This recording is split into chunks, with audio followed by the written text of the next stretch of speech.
All right, we're live. Welcome, everyone. So today, on this podcast, I'm going to be talking about the Trump's visit to China, as well as primarily how that affects the situation in Iran and like what we think Trump might be trying to accomplish with this visit. So, for the intro to the podcast, I'm doing a clip of a Chinese Arab guard watching as the Air Force One taxis on the runway.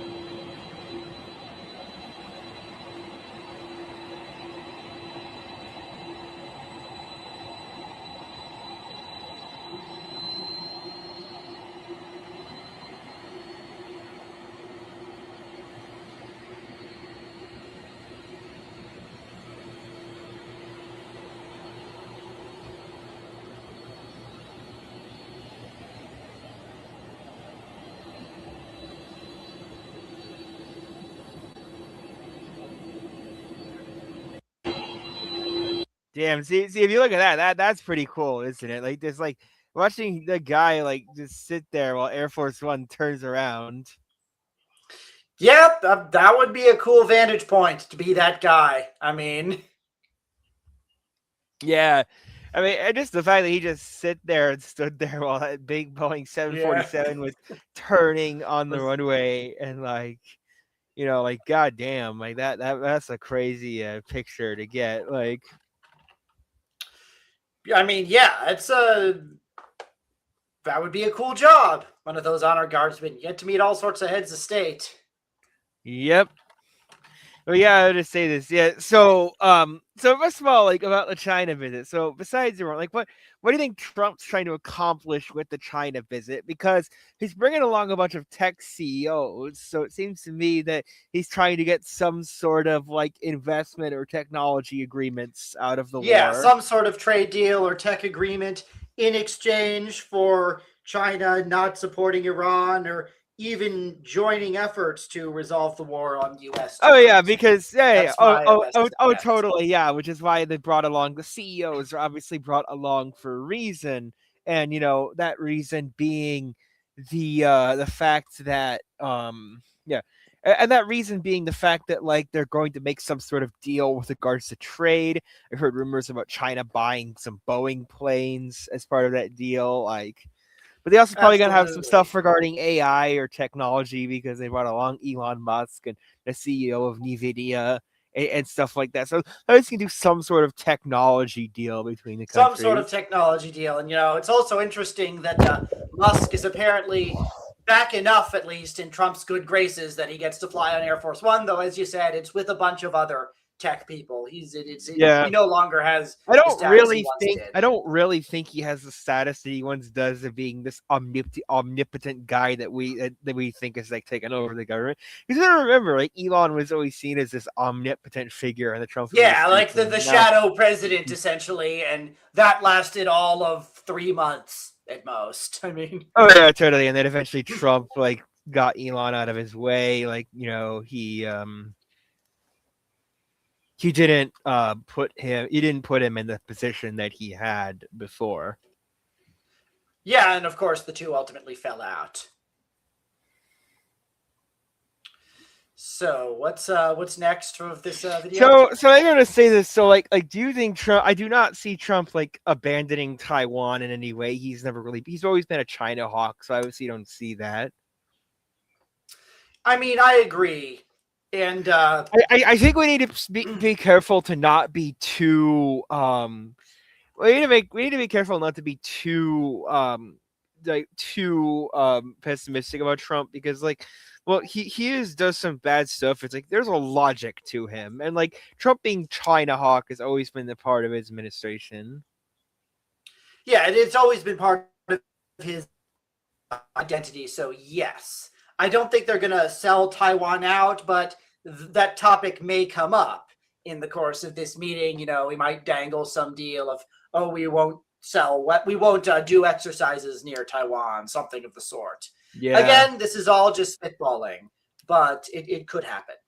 Oh yeah, totally. And then there's also like the fact that like Trump always gets these like he always compares like you compare Obama landing in Taiwan to Trump getting this like really big spectacle and being able to come out of the front of the plane as opposed to coming out the back and Out having of the all these back, soldiers. But, like, yeah. in all fairness, I think Trump does pay behind the scenes to have these spectacles like laid out for him, so it's probably He not does. without.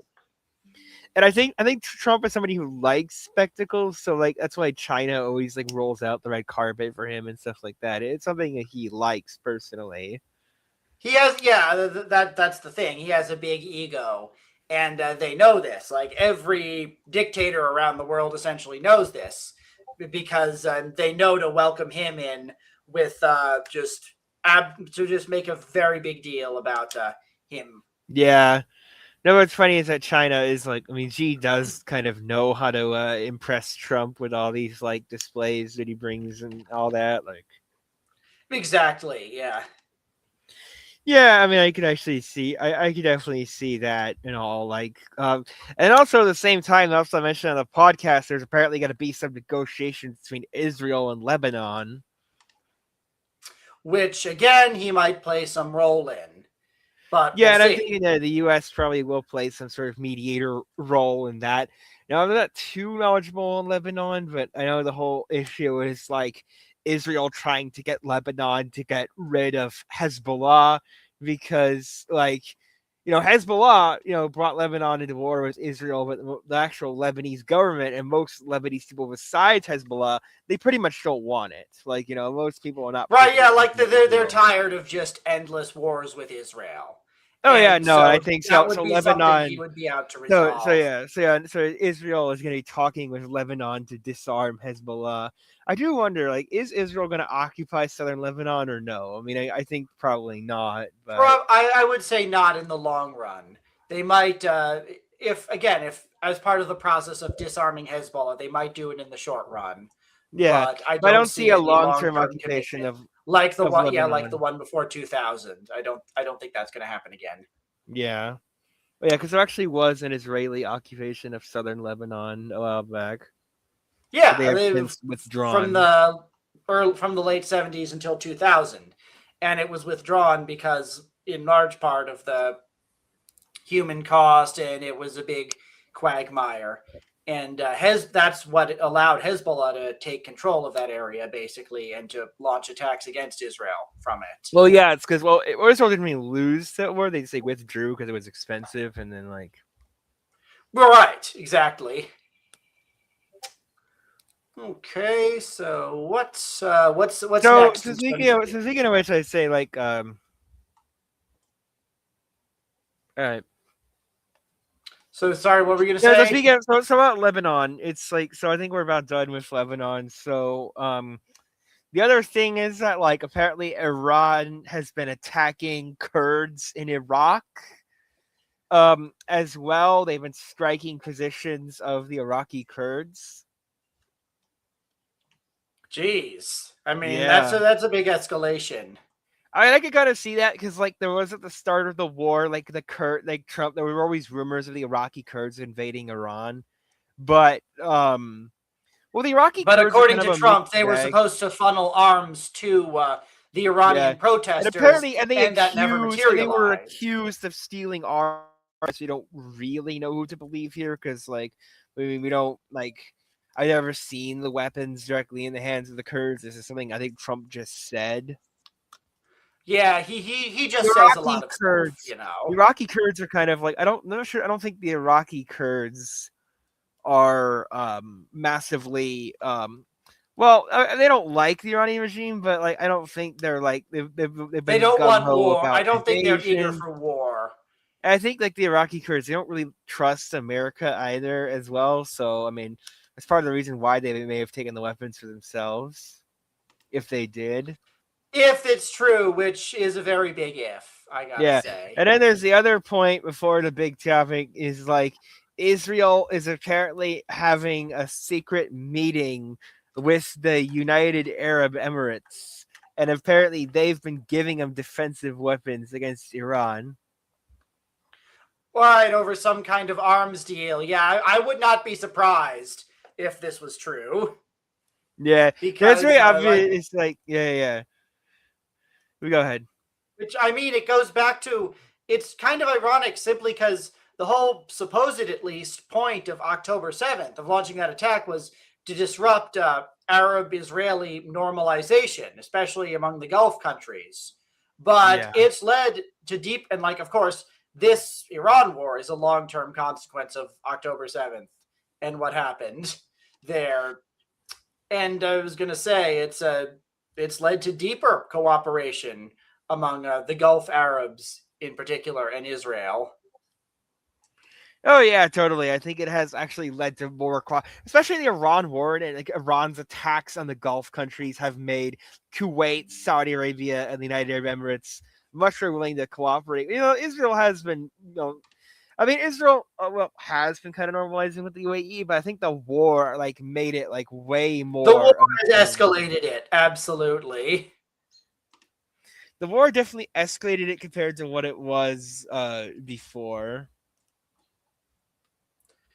And so, yeah, it's those countries don't want to face the Iranian threat. Yeah, I think the Gulf countries, after the war, I think they basically thought it's oh yeah, if Iran is a problem, they'll just strike us, and I think that really made them angry at the Iranian regime. Right, because it shows just how powerful Iran could possibly be, and that's not in their interests. Oh yeah, no, totally. So obviously they have, and hilariously enough, the UAE's also been publishing Lego propaganda in retaliation for the Islamic Republic doing that. I mean, we're not doing it, but the fucking United Arab Emirates is doing it. Finally, someone's publishing their own Lego AI slop. I mean, come on. Yeah, it's the United Arab Emirates propaganda game has not been very good here. It literally has not. It is so not, I'm moving on. So, and apparently the United Arab Emirates has been striking Iran, and we haven't even known about it. They've been striking Iran a lot longer than we've seen. Right, because they're building up.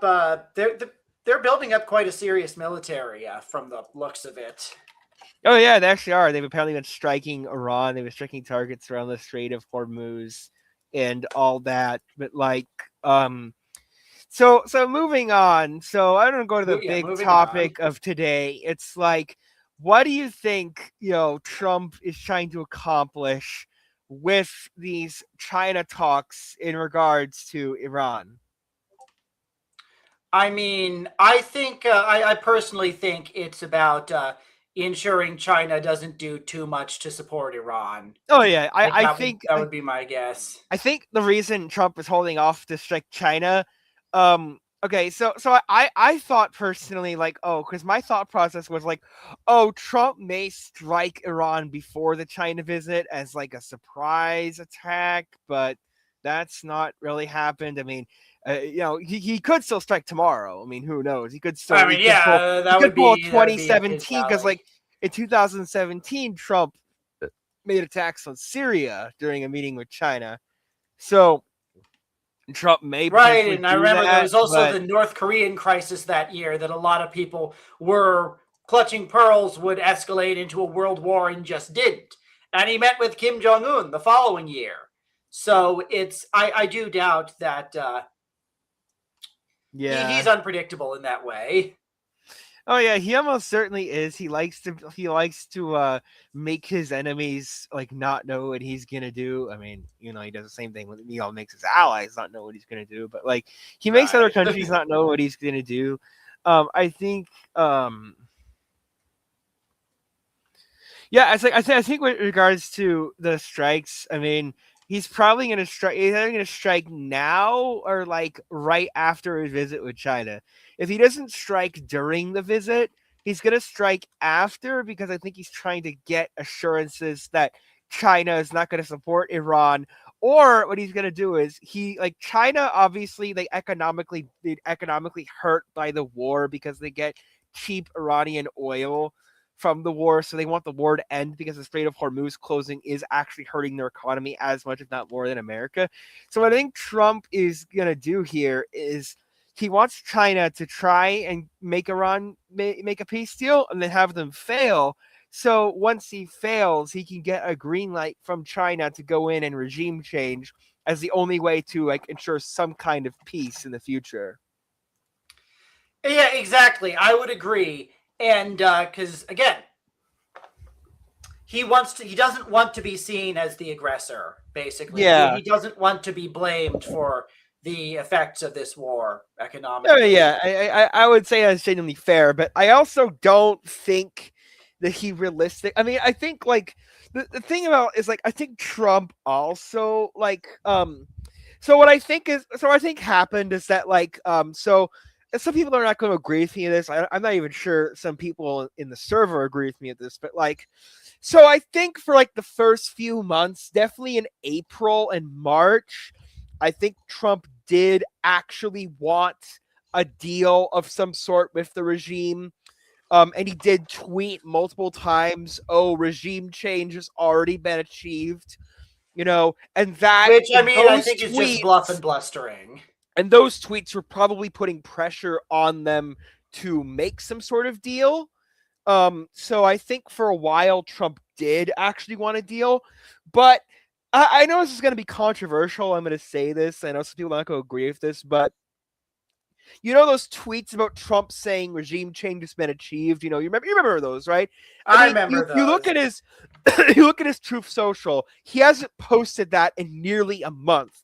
And if you look at his recent Truth Social, he's been much more aggressive on like the regime's crimes and stuff like that, even posting about the 40,000 people killed in the protests. And he even posted a video from Mark Levin, basically saying we already have, and basically calling for regime change, calling to arm the Iranian people. He posted that on his Truth Social. He posted a video of Mark Levin saying exactly that. Yeah. So yeah, like so that. So go ahead. That I was just gonna say that would indicate that he does plan on renewing the war. Yeah, He does yeah. plan on escalating. Because like not everything Trump says is what he believes, but there's always kind of a grain. Like if you look into what he says, and, like you could compare what he says today, what he says yesterday, and you can see the difference. Like right. you can see the different kind of tactics he's trying to do, but you have to actually look at what he's like. Because like when Trump says something, he's not really saying the truth, but he's saying something as to what he believes would be a means to an end. He thinks of saying stuff as like a means to an end.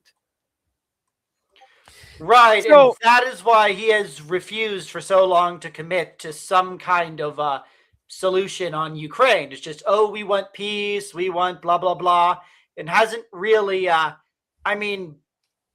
really endorsed either side, is the thing. Oh, yeah. I mean, that's completely true. But, you could, I think at this point, Trump wants a total regime change. Because you can just notice the fact that lately he's been a lot more anti-regime and a lot more openly frustrated with them, even going on big rants on Truth Social than he was in like April. Yeah, and the truth is, part of that might be he's just in this too hard. There's just a big cost. There have been like 15 U.S. deaths, which is pretty small compared to our recent wars, but the American public's tolerance for casualties is not very big. Yeah, and so at a certain point, you just want to win this or don't. And I think he, for the time being at least, is in win mode. Oh yeah, no, I think he is, and I think that like the thing is that the thing is that to realize the fact that like what how could the war be realistically disrupted? Like unless you get like Republican senators to start defecting, like I do not see the war. I don't think that is going to happen. Being impacted in a single way. So it's like I mean yeah, we'll take a few casualties, that, but it's like what realistically would stop the war? Now, obviously, the goal is to take as minimal casualties as possible, but still. Right. So, yeah, it's for the time being. I think he is in it to win. I mean, even then you have to remember the fact it's a lot harder than it seems to actually end a war. Like by unless you have an election coming up, it's a harder than you think to end a war. Like look at how much. I mean, look at how protests war against Vietnam happened. Right. It took 5 years to end that from the first real big anti-war protests. Oh yeah, completely. And that was not, it's not simple and easy. And it's like the peace we ultimately got was not what we planned for, because we reneged on our commitment to keep supporting South Vietnam after the North launched a new offensive. So it's like and at a certain point, the public just forgets about it. But then again, like the human cost in terms of casualties of Vietnam was way, way, way, way higher than it was much bigger than this. Absolutely. And yeah, you can say the Strait of Hormuz is causing economic problems, but even then, that's not that is overcomable. Like it's not like you could get around. It's not the end of the world, basically. Oh yeah, definitely. I feel like yeah. So talking about that, it's like I think like what Trump's doing here is that I think he's slowly but surely becoming set on regime change. And people will say, oh, Trump's fuse is short, so he'll never commit to regime change. But you have to remember the fact that negotiating with the IRGC is definitely not going to be a short-term thing for Trump. Because they have been radicalized. They now believe that the war is winnable if they can just keep his attention long enough. The other thing about Trump, though, is that he is prone to mood swings. He could one day think, I'm going to commit to this. We're going to do whatever is necessary to win. And then the next day, when talking to someone else who says, look, there's a way to negotiate our way out, blah, blah, blah. Yeah. We'll do that. It is also kind of depending on what have Trump's ear. Unfortunately, you have people like J.D. Vance, who have Trump's ear, who's kind of an idiot. Vance and Tucker Carlson. Though Tucker Carlson's no longer really in that circle, but he was Tucker apparently Carlson, a voice against this. Tucker really is. Tucker's like anti-Trump now, so yeah, he's not really relevant. All right. Yeah, it's like the thing is like yeah, so it's like I think Trump, like if you look at Trump's like my whole point is that like Trump like Trump having low time preference being against him doing regime change, it assumes he has a better option. And Trump has continuously tried to negotiate with the IRGC, been continuously frustrated. And I think that is like that's going to hurt his ego. And I think that, he'll get to a point where he'll just decide, oh, you guys are out of here. I can totally see that. But, and I guess domestic political considerations are also a factor because, midterms coming up and everything. Yeah. But the thing you have to understand about the midterms is that, like, so here's my take on this. Like, if Trump, now the war, like, now in all fairness, if the war is over by if the war is over like a couple of months before the midterms, it might not even affect it at all. But I would say that, like, for the midterms, I think it would definitely impact him in the midterms a lot less if he won than if he just got a ceasefire. Right, like something he could spin to the people as a victory, and oil prices too. Yeah, but it's also pushing the oil prices, like I mean, if we get a deal, I mean, in all fairness, like I'm gonna say this, like I think if we win in like my opinion about the midterms is that like I think you'll definitely like I would say the primary impacts for the midterms is oil prices. Like if you can get some sort of deal, or some sort of win against Iran that brings down oil prices, then the midterms probably, it wouldn't be too bad. Right. But I do doubt that even if the Dems won the House, they would be able to restrain him. No, they would not, because I think in order to impeach him, because in order to impeach him, you need 2/3 of both the Senate and no, that is never going to happen. Like, I think they might try. They might do another impeachment procedure, but there's zero chance they're going to convict. Oh yeah, no, they can also do War Powers Act, but that would require both houses, right? Right, and the Republicans are likely to keep the Senate. Oh yeah, no, because neither of those things is going to happen. But like, I would say that like, I would say that the idea that like, but I would say it depends. It's like, I think if Trump does, win the war and get regime change, it'll almost certainly help him in the midterms, but probably not that much. I mean, like, the Gulf War obviously didn't help Bush win the presidency, and that was actually a lot more popular. Right, and Iran conference. As I said before, people had forgotten about the Gulf War by the time of the '92 election. They were more focused on the economy, and and that's right. Yeah, Bush tried to make that election about foreign policy triumphs and people didn't buy it because the economy wasn't as good. Oh yeah, no, like I to see that, but like the goal. So like yeah, so like I think as long as oil prices like go down by the election, probably won't really have much impact on the election. What happens in the war? I mean, the only thing I would say is that like if Trump gets like a total victory in the war, he'll get like probably like 90% of Iranians voting for him, but like that's like they're like 1 million in all the country, and a lot of them are in California, so like they don't really affect the election. I mean, that could be a swing demographic this cycle. The problem for Trump, maybe in the House, it could help him in certain places, but like Iranians mostly live in California, which is already a solid blue state. So it's like, how much of that realistically going to help him? Yeah, like those ethnic demographics can play a role in especially swinging the electoral college, but they're not as big as you'd think. Oh yeah, no, because there's probably like 1 million Iranian Americans in the whole country. I mean, that's not, that's for right, immigrant group. That's absolutely. not. Yeah. It's like, yeah. So about that, like, so I do wonder, like, how long, like, after like the war is like Trump gonna like start strikes? Only like a couple days, I would imagine, like. Because like right after like Gandhi, like no, right after Modi left Israel, like Modi left Israel is when the war began. So I mean, it's probably going to happen sometime in the next few days, if I were to guess. Yeah, I would say probably sometime after the China visit, because if I were to guess what's going to happen at the China visit, I think China's going to try to get Iran to make a peace deal, because they benefit from the Islamic Republic being in power because they get all the cheap oil. Right, but the other thing is Trump is probably eager to keep them out of the war as much as possible, but if he is committed to regime change, which, as you said, it's sounding increasingly like, he probably won't.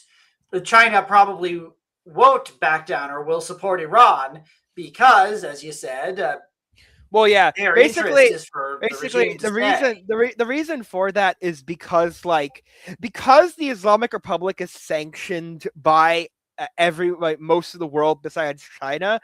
China can buy their oil for dirt cheap. They do have a geopolitical interest in either not supporting Trump or supporting Iran outright. Oh yeah. So again, as I'm pretty sure I've already said, the strategy here for Trump is, China's going to try to get Iran to make a peace deal, which then they can basically make them into an economic puppet. But the thing is, the IRGC is likely to reject a peace deal. And once they reject a peace deal, Trump can go over to China and be like, "Look, I'm not the warmonger here." Any sort of peace, yeah. Yeah, I think that is the point of this. And it's also just to make China, look weak and incapable of defending its interests. Right, that's another side of this. But then again, that could backfire. China might choose to support Iran even more, simply because, that's how they retain their credibility. But then again, I think China does actually want a peace deal of some sort, because the Strait of Hormuz, because logically speaking, the economic slowdown is not only bad for them because they trade with America, but also just the fact that like the fact of oil shipments being blockaded by us means that they're not getting oil like they used to from Iran. From Iran, yeah. And so they do have an interest in the war ending as soon as possible. So I do agree. He's probably I think Trump probably will. I think Trump probably will make it conditional. So if I were to guess, ultimately, what Trump, I'm just looking at something. So if I were to guess what's going to happen, I think Trump is going to say to China, look, the IRGC is not going to go back to before the war. So if you want peace, accept, us regime changing, and, maybe and then you could keep your oil. Exactly. And the other thing is, the IRGC, that regime is a lot more radicalized than it was on day one. And I mean, as far as war fighting resolve goes, that might, in the short term, work in their favor. But, that's not a reliable trade partner. And, it's like, it is not in anybody's interest to have a regime like that have the ability to start wars and wreck the global economy on a whim. Yeah.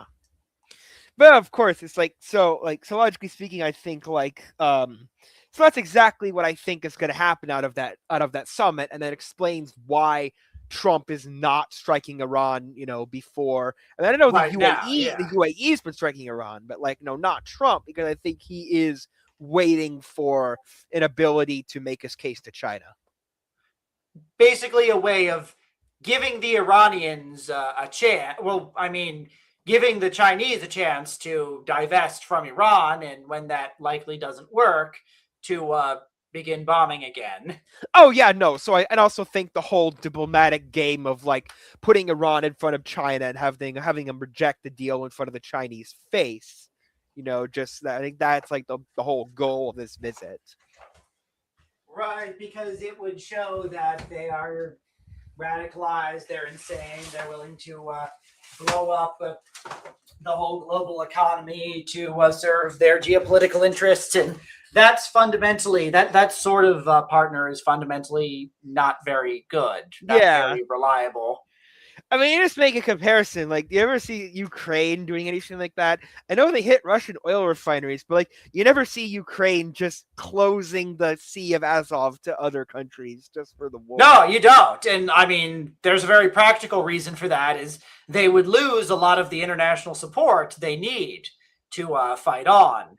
They don't Ukraine. They haven't tried to hold the whole world hostage as far as their totally.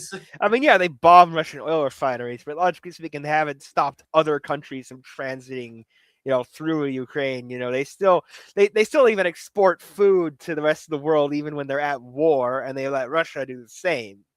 Right. I mean, I remember the whole Odessa grain deal, that whole phase of the war, which was heralded by many as the last rules-based world order. But they still do that because, again, not doing it would cause famine, and famine would have all sorts of knock-on effects with all sorts of global. But I just imagine if Ukraine had just decided to shut down the Azov Sea to trade, because of the war. Just imagine if they did something like that. I could see them doing that if they didn't have any other support otherwise. Oh, right? If they weren't getting international support, that's the sort of desperate terroristic move you might try to do, but they didn't. Well, no, they didn't, because obviously that would make people like them less. Yeah, that would not make. No, Ukraine has genuinely tried very hard to keep the economy flowing, through its country despite the war. Right, and they do have a good PR game as well, though no Lego videos. No Lego videos, yeah. So in that comparison, so I do wonder, what countries do you see being involved in the next round of Iran strikes? I mean, obviously America, Israel, Saudi Arabia, United Arab Emirates, and Kuwait. I think the.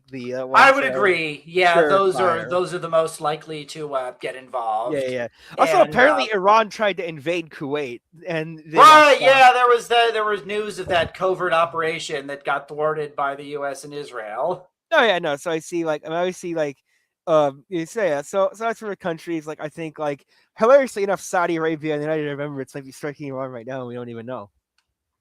I mean, I wouldn't be surprised if they were. And of course, it is in our interest for other countries to have some of the war fighting burden. Oh yeah, of course. I mean, I could see that. And then I wonder, I also wonder what's going to happen in Iraq, because I know that, apparently Kuwait has been, I know I said before Iran is striking Kurds, but also, I heard that Kuwait is actually striking Iranian-backed militias in Iraq. Yeah, and that's the thing. We talked about previously about how Iraq now has a pro-Western prime minister. So that could change a lot of the dynamics going forward. Oh yeah, totally. And I think that'd be very good for the war, because imagine, we could just use Baghdad as a bombing base. As a base, we would. Or even more, you being able to use Erbil as a base, or use Mosul as a base to bomb the rest of Iran. Exactly. Because one place you know to hit in Iran is the Caspian ports, because Russia is trading weapons through the Caspian Sea to get to Iran. Yeah, and you cutting that off would be very effective. Yeah, no. So I see what one thing potential campaign I could see is just like cutting off the Caspian Sea from Iran, like somehow. Yeah, so that would be a sound war goal. And again, the more other countries can carry the burden of fighting, the better. Because as I mentioned, the American public doesn't like Oh yeah. war casualties. Well, I guess Israel could definitely carry a lot of the fighting because the Israeli Oh, public is absolutely, like yeah. the Israeli public is like a lot more militaristic than the American public. Like, And this is something that they have sought to do. This, regime change in Iran. This is something they have long sought out, and destroying the Iranian nuke program once and for all. Yeah. So they have zero commitment problems. Oh yeah. Also kind of funny. It shows that one thing about shows about this war is the fact that Gulf countries actually have militaries that defend. Because like I think people always thought that the Gulf states would not really do anything in case of a war. I thought people thought there were artificial states who would never really defend themselves, and then it turns out no, that's not really the case. And like now they're like and now the United Arab Emirates and Saudi Arabia are striking Iran. So I guess they are kind of like Ukraine. I guess they are, yeah. And like this is the first war really in all of their history that they've fought in. And I mean, at least on home turf, but still. Well, yeah. Saudi Arabia fought in Yemen. But right, yeah. No, but like UAE, I think this is their first ever war. I'm sure, and they have a pretty capable military. They haven't lost any aircraft or anything. They've it's because the Gulf states, like the United Arab Emirates economy is still going. Like, goddamn. No, it's impressive. And yeah, hopefully they take up a great deal of the war fighting. Oh yeah, no, I think they would. I think also Saudi Arabia and the United Arab Emirates are like they're also very like militantly anti-Iranian regime now. I mean, it makes sense. Iran is wreaking havoc on them. I mean, yeah, funny enough, because like I remember what happened with Trump canceling that Strait of Hormuz escort program because Trump is a fucking dumbass here, and I will say that. So he thought that it was a good idea to let to try to escort ships through the strait, but he thought it was a smart idea to let Iran strike Saudi Arabia to make a deal. What? What the heck? That is very dumb. Yeah. I have nothing else to say about that. Yeah, it's like, why? It's like, so I remember when that Project Freedom got canceled, and they're like, oh, Pakistan did it. And it's like, and I was always thinking, like, there might be something else going on, Kieran. We're not sure. And then it turns out the reason why it was canceled was because the Saudis thought Trump wasn't going far enough. And then immediately the next day, Trump actually struck back at Iran for striking the Gulf states. Yeah, so it turns out they are strong allies. Who knew? Yeah, because there was all these like, and there were also people on Twitter saying, "Oh, the Saudis don't actually want the war," and it's like, no, that's ridiculous. The Saudis, no, they do. Like Iran has been their enemy for the longest time, and like it's been shown now just how much disruption Iran can cause when it wants to. Oh yeah, no, I think the Saudis and the United Arab Emirates, they both want the Iranian regime gone. Also, one thing I'd say, last thing on the podcast, like, don't you notice that Reza Pahlavi actually spoke recently with some like Pentagon officials at the Politico summit? Interesting. What sort of things did he say, or do we know? I'm not really sure. Like, I mean, I think the primary takeaway was that he was just criticizing Trump for flip-flopping on Iran and wanting him to take a hard stance against any sort of negotiations with the regime. Pretty much the exact things I would say. Yeah, it's a sound position. No, yeah. So the thing is, like, Reza Pahlavi is like probably like more relevant than he's given credit for. I mean, like, he's fairly popular among Iranians. He got like what 90 million views on his video before on his stream. Yeah. Yeah, no, which is a fucking lot for somebody who's never held a public office at all.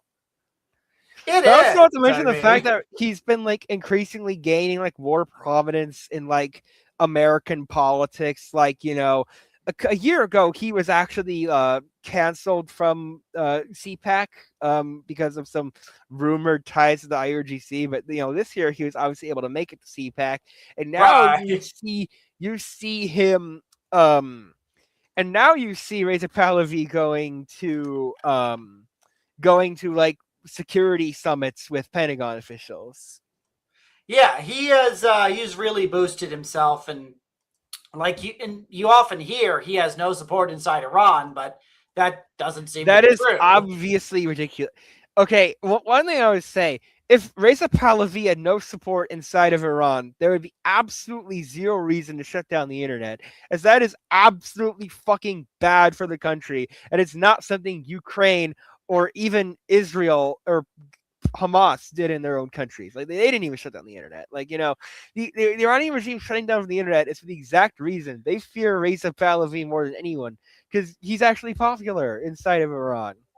Yeah, he has some degree of legitimacy that, I mean, just from his family ties that most other potential Iranian leaders do not. Oh yeah, no, like having a family connection to the former king of Iran, especially considering the fact that a lot of Iranians have nostalgia for that period, is like It a counts for huge something. a huge like booster of support. And like also part of the reason of Reza Pahlavi being so popular is mainly because he's more focused on just being anti-Islamic Republic as opposed to even becoming a monarch. Yeah.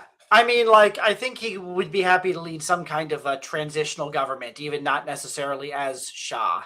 Oh yeah, no, I personally think it's like he hasn't really like seemed to campaign for like becoming a monarch. I think he wants to see the downfall of the Islamic Republic and then he'll retire.